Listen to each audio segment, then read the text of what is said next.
Hi guys, good morning. This is the third attempt to have this live lesson today, this Saturday in May.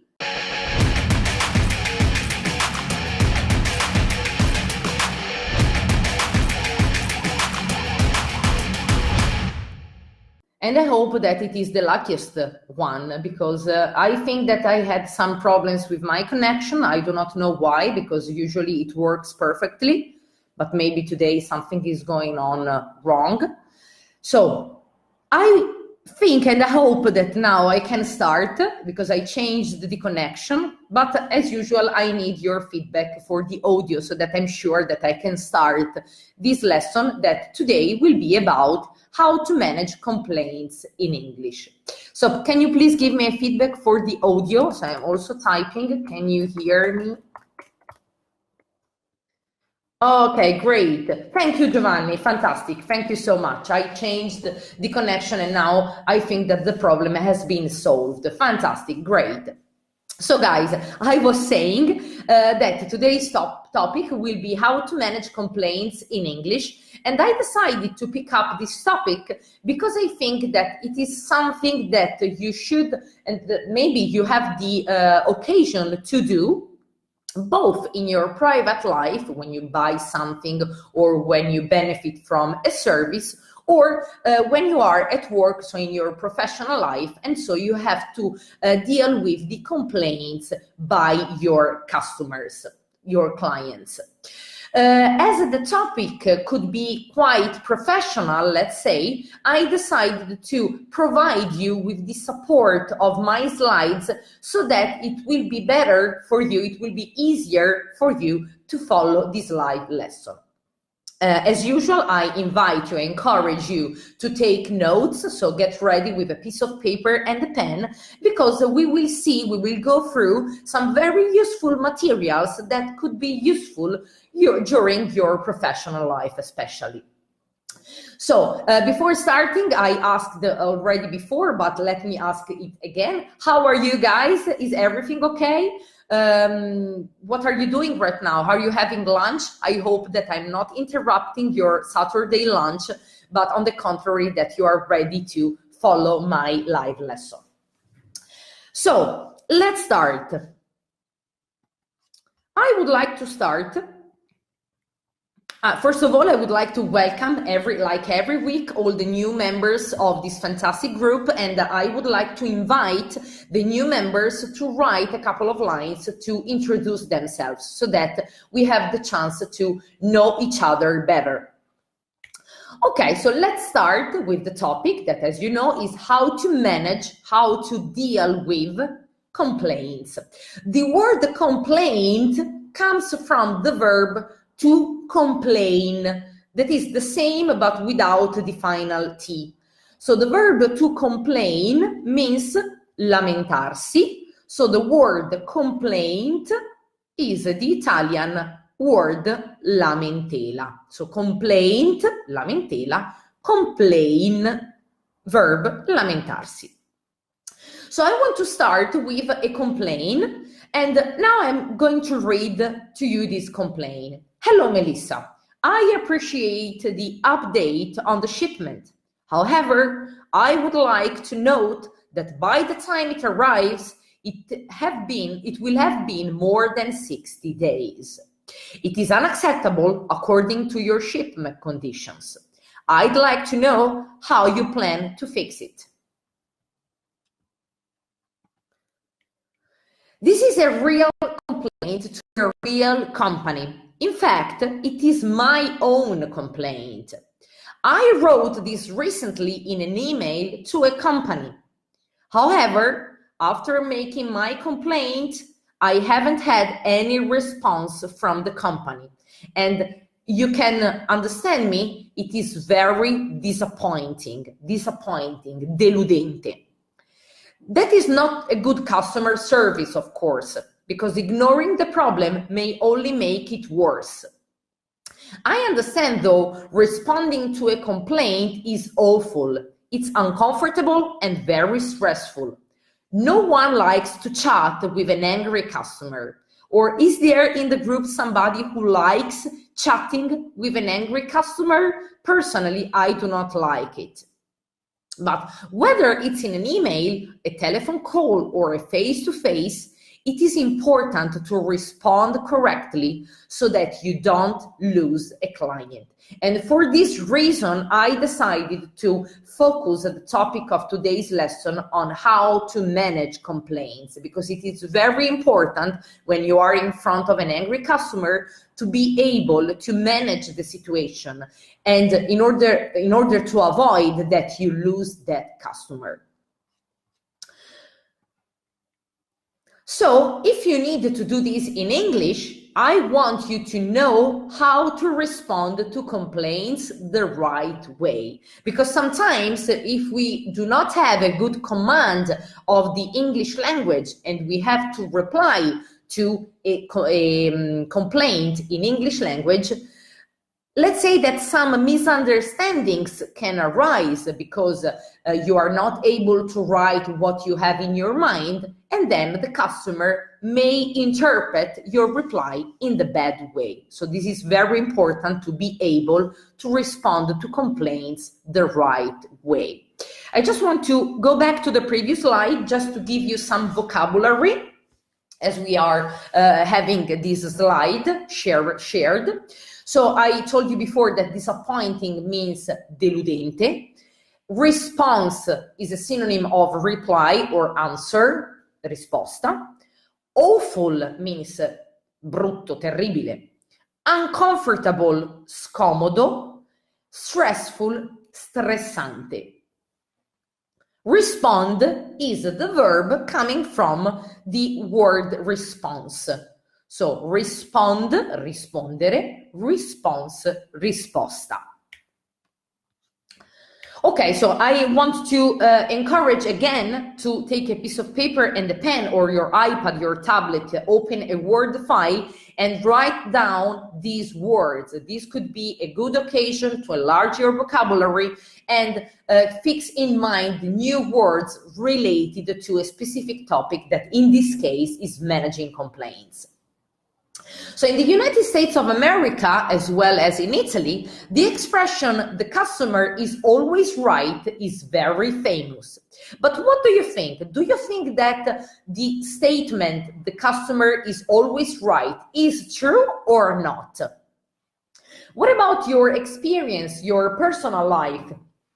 Do you think that it is correct to say that the customer is always right? To be right, I remind it for you, means avere ragione. So what is your opinion about it? Do you think that the customer is always right? Do you think that it is something that we can state? What is your opinion, especially from those of you that maybe have a business, a shop, or an office, and they always have to deal with customers? Do you keep in mind, do you have in your mind the idea that the customer is always right? So I would be pleased to know your opinion about it, about this statement. And if not, then how do you think of your customers? Do you want them to work with you again in the future or purchase from you again? So how do you handle this kind of situation so far? So considering your experiences in your purchases or at work when you have to deal with your customers. What is your perception of the statement that the customer is always right? And if you do not agree with this statement, what do you think about it? So just give me some comments. I'm curious to know your opinion. In case you have, of course. Sorry, let me check your comments.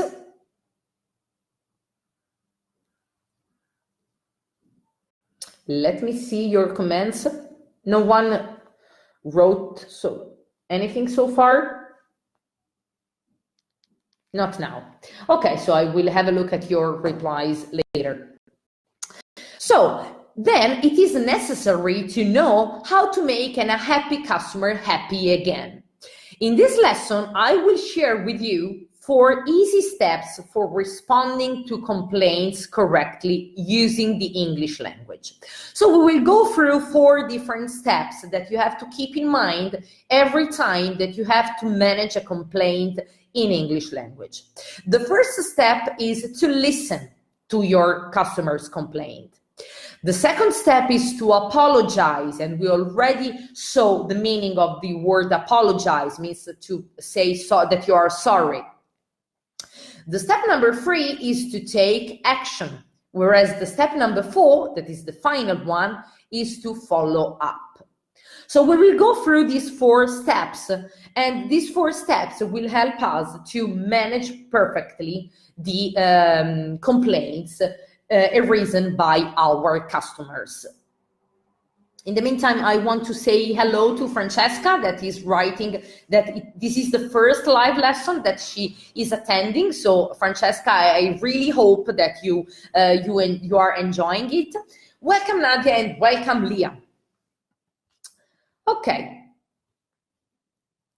So responding to a complaint is a delicate situation that must be handled correctly.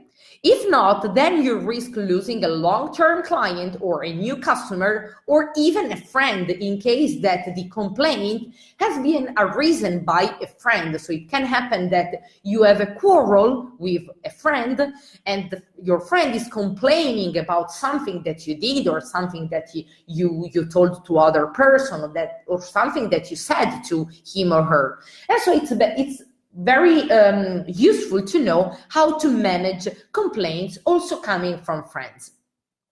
So you have to pay attention, otherwise, yikes. Yikes means why.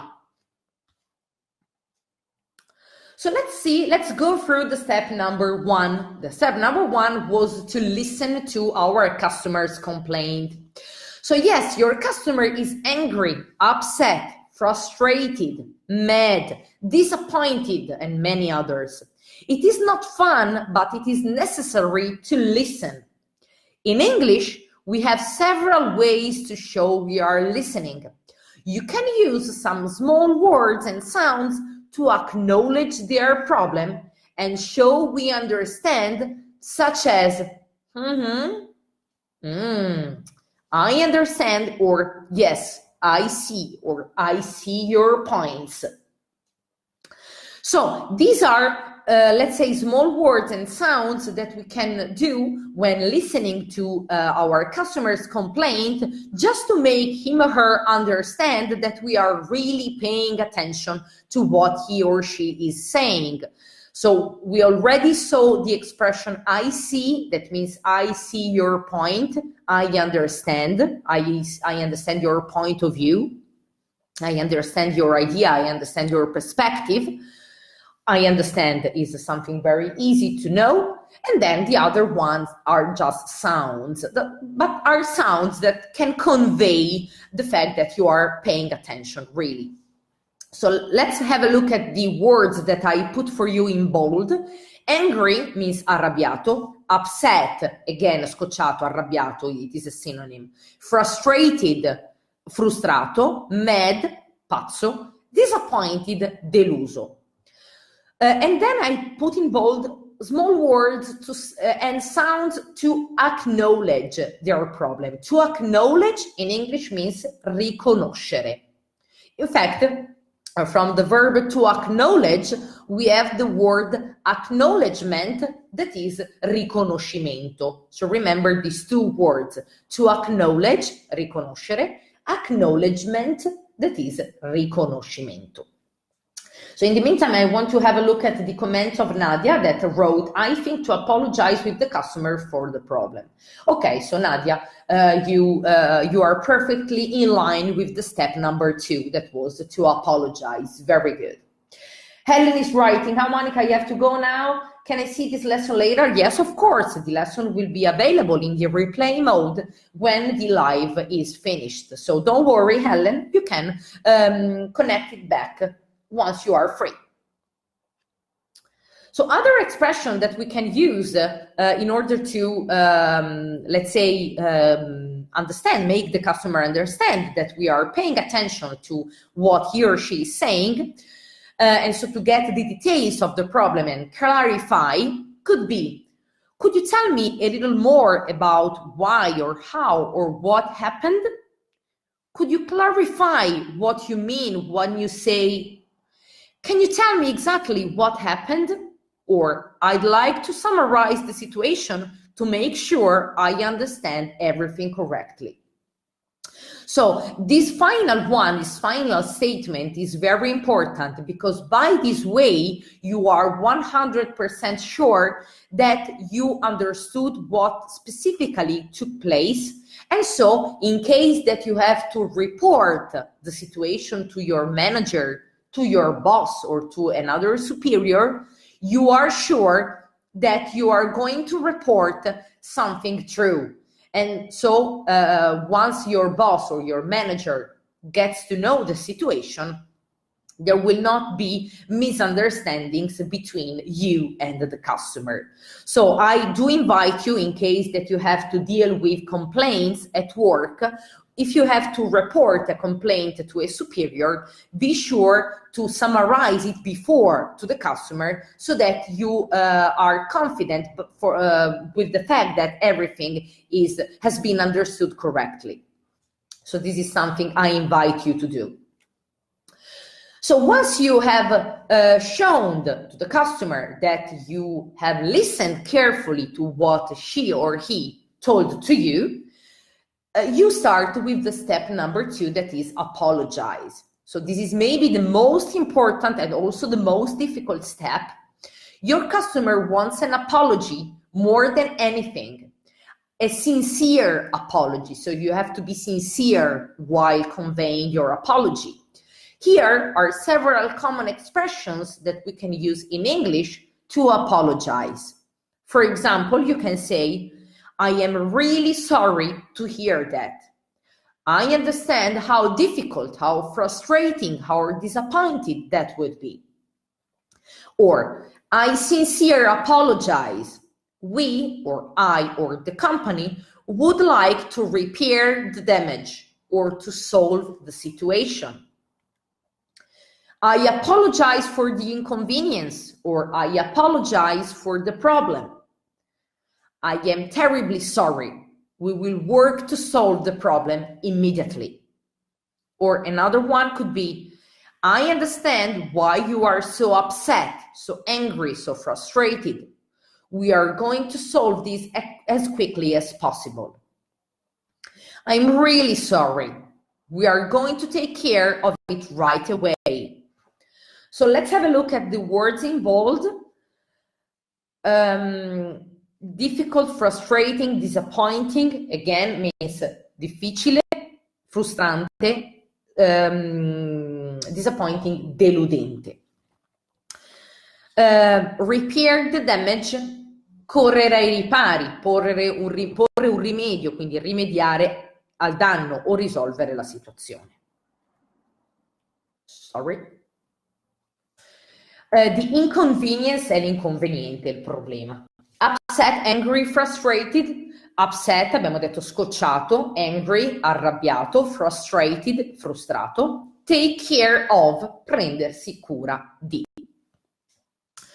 Okay, so we saw together which are the sentences that we can use when you have to apologize to a customer and when we are dealing with a complaint in the English language. Now we are ready to consider the step number 3, that is about taking action.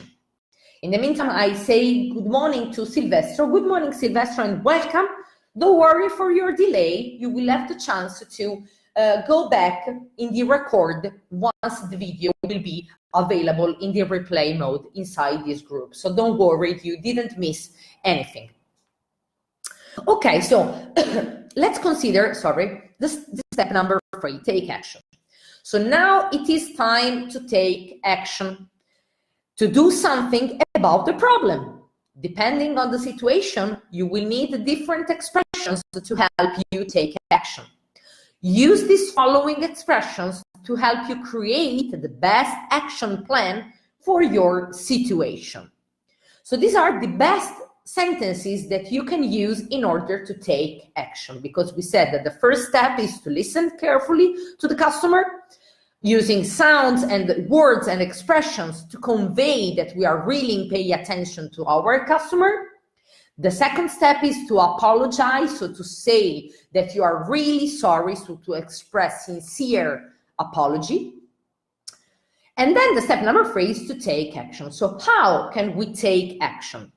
First of all, we can take action saying, let me talk with my manager to see what we can offer you to amend this situation. Would it be okay if I call you back in a few hours with a solution?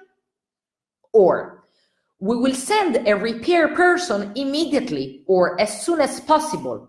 Let me confirm your location. Or I'd be very happy to walk through all the steps you need to repair the issue. Again, we have others. We will issue a refund immediately to resolve the issue. Let me check with the manufacturer or with the shippers to see what happened so we can fix this. I will get back to you as soon as I know what happened. Let me review the situation so I can identify the best solution. I will get back to you within 24 hours.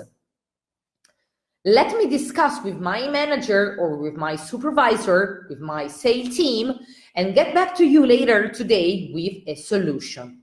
So as you can see here, in these sentences, we are conveying, we are communicating to our customer that we are really making something to solve the problem. So as you can easily perceive by these statements, the person pronouncing this statement is really taking an action, talking to the manager or contacting the repair person or contacting the manufacturer or the shipper.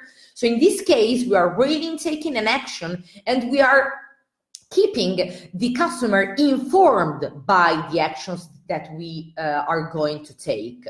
So remember that in any case that you are taking an action to manage, to handle with a complaint, you have to keep the customer informed. Otherwise, you are just working and the customer doesn't know what you are doing and can also think that you are doing nothing in order to solve his or her problem. So be sure that the customer is informed of what you are doing right now in order to solve the situation. So let's go back to the words just to enlarge our vocabulary. To amend means to solve, to modify, to change. Amend, change. Repair person è il riparatore. Refund è il rimborso. Refund, it is both a verb and a noun. So to refund, rimborsare. Refund as a word è il rimborso. Manufacturer or shipper è il produttore o la compagnia che si è occupata della spedizione. Review, rivedere, ma è anche la revisione. Get back to, ritornare da te. Discuss, discutere, nel senso di rendere partecipi, informare. Now we are ready to deal with the final step, that is the step number 4, that is the follow-up. So be ready because in a couple of slides you will be asked to reply to a quiz because I want to test your attention during this live lesson. So do not miss any parts of this explanation. So how do you show the customer that you really do care or that he or she is truly valuable to your company? Follow up after you solve the problem to make sure the customer is satisfied. You can follow up with a quick phone call or an email message.